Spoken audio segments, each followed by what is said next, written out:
Creatine. Today we are talking about one of the most popular supplements, creatine.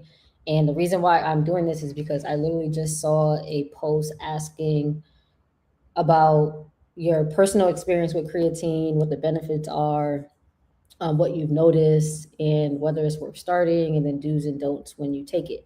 And I see posts like this all the time, so I figured I'd do a video. So it's up here for you guys to reference whenever you want the information. So, creatine is one of the most studied and researched supplements out there. It is safe. That, along with caffeine, those are the two most studied and safe supplements. And creatine is one of the few supplements that I recommend. But I also think at the same time, people give creatine way too much credit, or they have all of these bizarre expectations when they start to take creatine. And this happened because somewhere along the way, somebody posted a before and after and saying, oh, this is how I look before taking creatine, this is how I look after. And then people started thinking, like, hey, if I take creatine, then it'll speed up my results. But in reality, the same things that have always gotten results before creatine are the same things that are going to get you results after creatine. Creatine is really just a small boost to your performance and your recovery and the overall health picture, right? Because at the end of the day, your results, whether you want to lose fat, whether you want to get stronger, whether you want to build muscle, it's all going to come from following a really well-designed strength training program or whatever program that aligns with your goal. If you're not really on the strength side of things, you don't really want to get stronger necessarily. Maybe you're an endurance athlete. You still need a structured strength training program, right? And then you need a really well-designed endurance or cardio program. You need to train hard, whether that's on the cardio side of things or the lifting side of things. You need to be eating enough protein. You need to be eating enough carbs, fats, macronutrients, calories for whatever your goal is. Recovery is important, so managing sleep, right? Sleep is really important for all things, especially just overall health. But if you want to perform well, you have to recover well, and sleep is a big part of recovery. And then you need to be consistent. And once you have all of those things, creatine can definitely support that, but it doesn't replace it. So people tend to have all of these extravagant expectations about what creatine should help them do, but they don't even have the basics yet.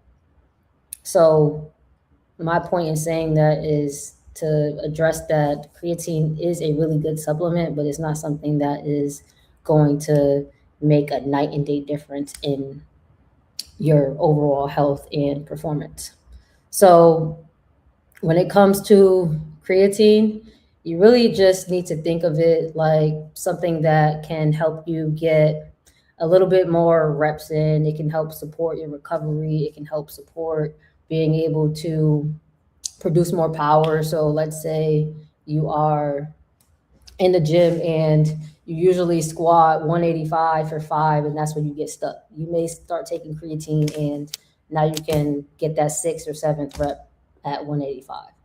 Is that going to make or break your results? No, but it does help your performance. These are the small things that creatine helps you do. So it's not like you start taking creatine and you're going to PR 50 more pounds, okay?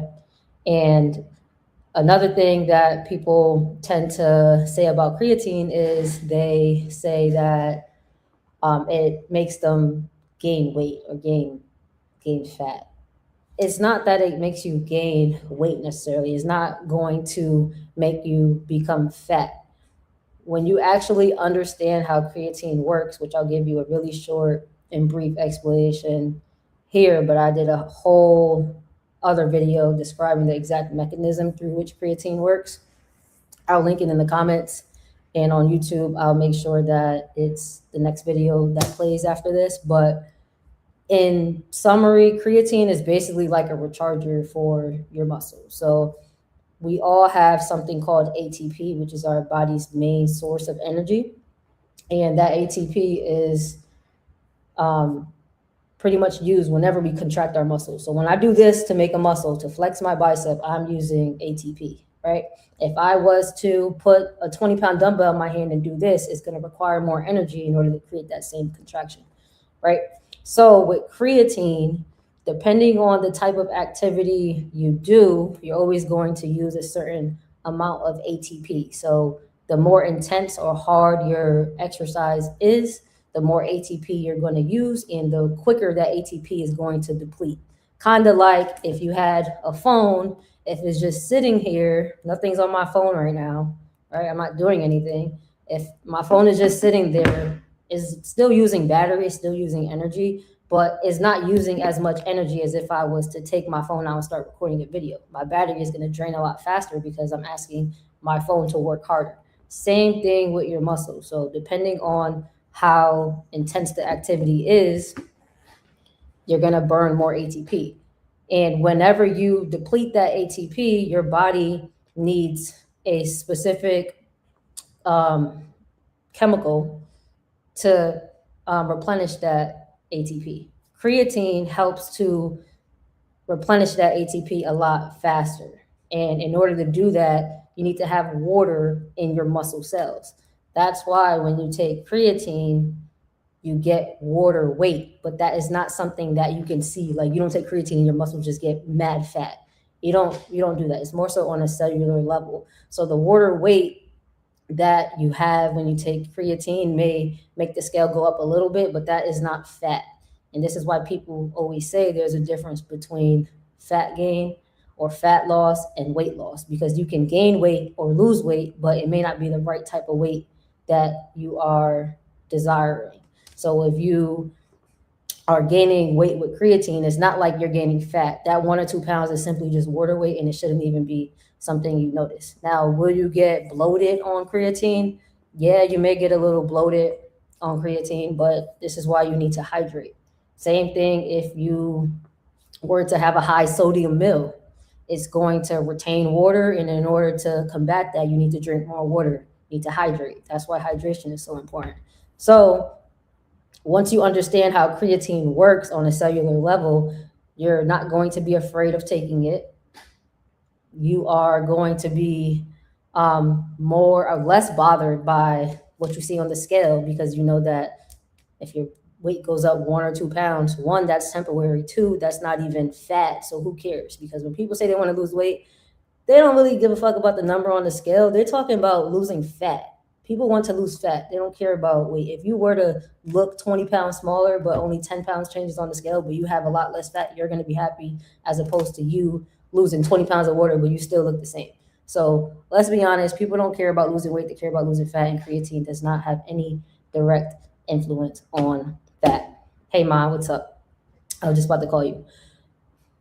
Speaking of, back to creatine. So when it comes to creatine, once you realize how it works, you'll see that it's not something that's going to give you these extravagant results. It's really just going to help you get more out of the work you're already putting in. So if you're somebody who already skips workouts all the time, you're somebody who goes in the gym in any mini money modes and picks any random exercise, and you're doing different things every time. If you're somebody who doesn't necessarily prioritize recovery, or your eating is trash, and you start to take creatine, it's not going to do anything for you because you don't have the basics already in place. So it may help you squeeze out 1 more rep, 2 more reps. It may improve your performance slightly, but if you're somebody who's skipping workouts and not even really following a program where you're doing the same movements week after week, you're not even going to notice the improvement, because in order to improve at something, you have to at least have time to show improvement. But if you go in the gym and you do leg press one day and you don't do that leg press again until 3 weeks later, you're not really going to be able to see the difference. So you need to make sure you're following a structured strength training. You need to make sure you are doing all of these things that are basically the foundation of any program.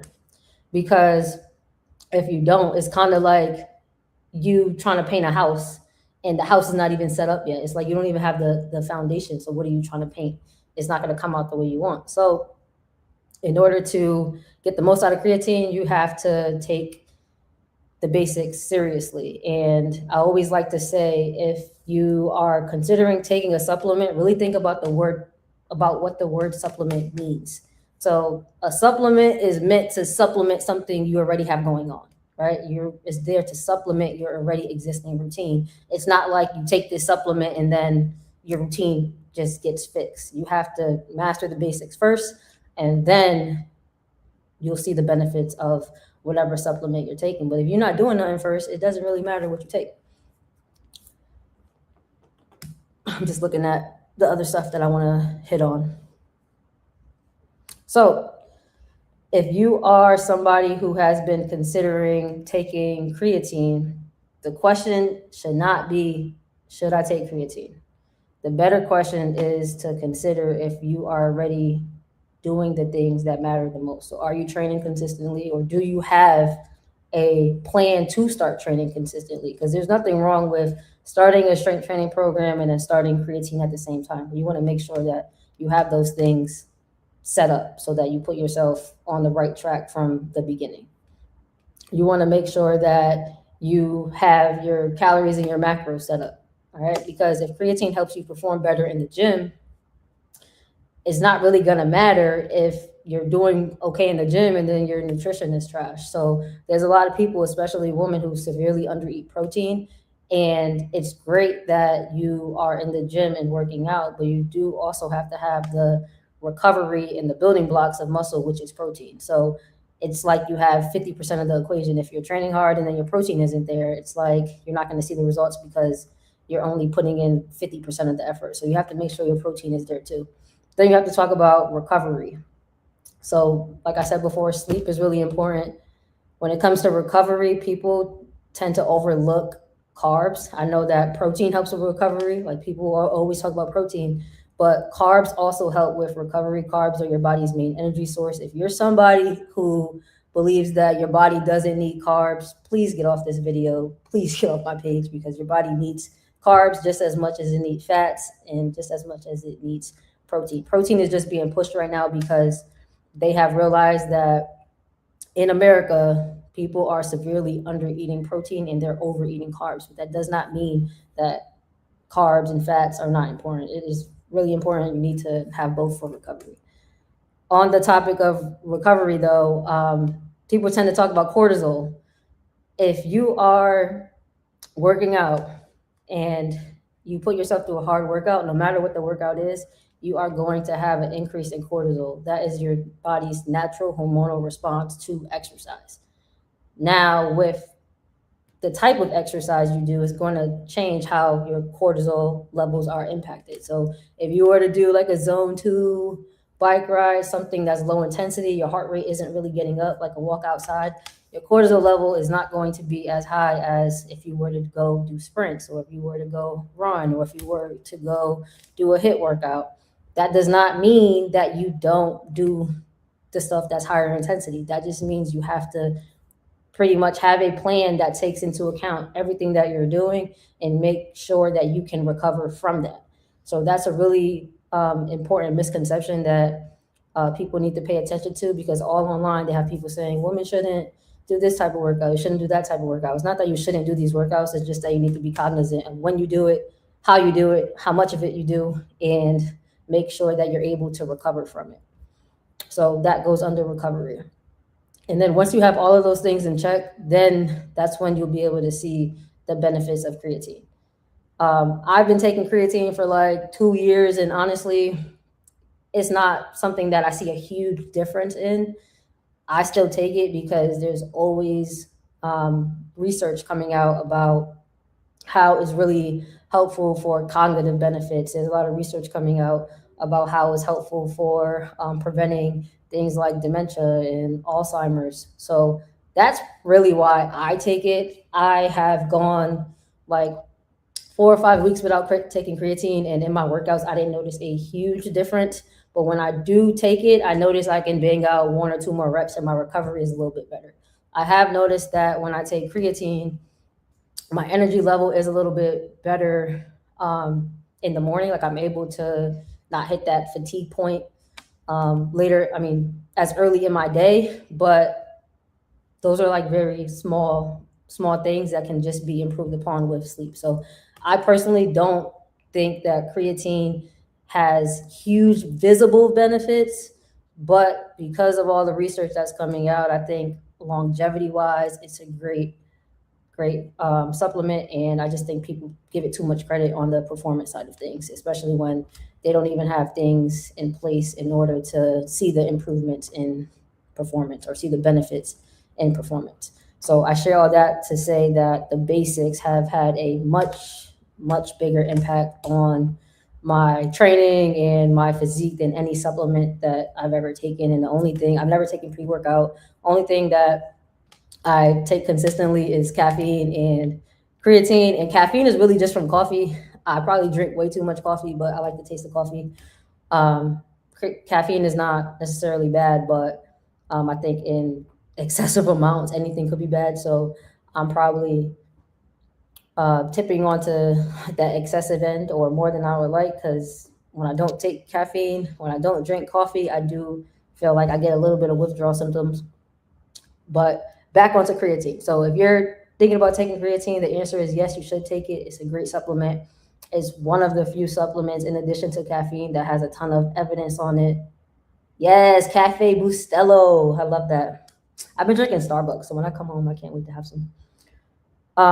There's a lot of evidence behind it. You know, I'm a very science-based, objective person. Like, show me the research, show me the facts, and I'm for it. So yes, there's a lot of research on it, but don't make the mistake of thinking that creatine is going to be the thing that stands between you and your goal. Whether you take creatine or not is not going to make a huge difference in your ability to get to where you want to go. And the people with the best results in whatever realm or area that you're wanting to excel in, it's not because they're taking creatine. It's not because they're taking any supplement, you name it. It's literally because they got really good at mastering the basics consistently over time.